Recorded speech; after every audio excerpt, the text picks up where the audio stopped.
20 pesos nga matag kilo sa bugas mapalit na sunod semana. Mao kini ang gipadayag sa kadagkuan sa national ug local government sa ilang gilusad nga 20 pesos rice program sa Region 6, 7 ug 8 sa Cebu Provincial Capital karong Miyerkules, Abril 23, 2025. Ang maong pasalik, una na nga nadungog sa katawhan sa wala pa og sa dayong paglingkod na sa pwesto ni Presidente Ferdinand Bongbong Marcos Jr.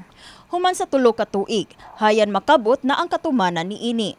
Gani, personal nga nangu sa panagtapok si Marcos dinhi sa Sugbo aron makig-alayon sa mga Visayas governors sama nilang Cebu Governor Gwendolyn Garcia, Leyte Governor Carlos Jericho Pitilla, Siquijor Governor Jake Vincent Villa ug Aklan Governor Jose Enrique Miraflores ug ubang gobernador sa nahisgotang mga rehiyon. Ang bugas nga planong ibaligya sa 20 pesos kada kilo magikan sa National Food Authority. Mao kini ang NFA rice nga gibaligya karon sa kamerkaduhan og 33 pesos kada kilo. Asoy ni Agriculture Secretary Francisco Laurel Jr.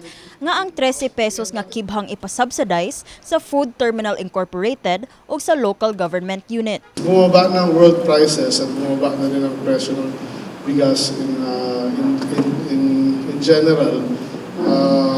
Yung gap between the 20 pesos and yung current market prices of 32 to 33 pesos sa merkado ay napag-usapan na isi-share yon, yung gap na yon between the national government and yung selected LGUs that would be participating in the program. Nagkanayon si Laurel nga kung malampuson kini nga mapatuman sa mga rehiyon sa Visayas, plano nila nga ilusad ang susamang programa Lukop Nasod. Apan, gituki pa sa mga gobernador sa Visayas kung sustainable o long-term ba mapatuman ang 20 pesos rice program ni Marcos.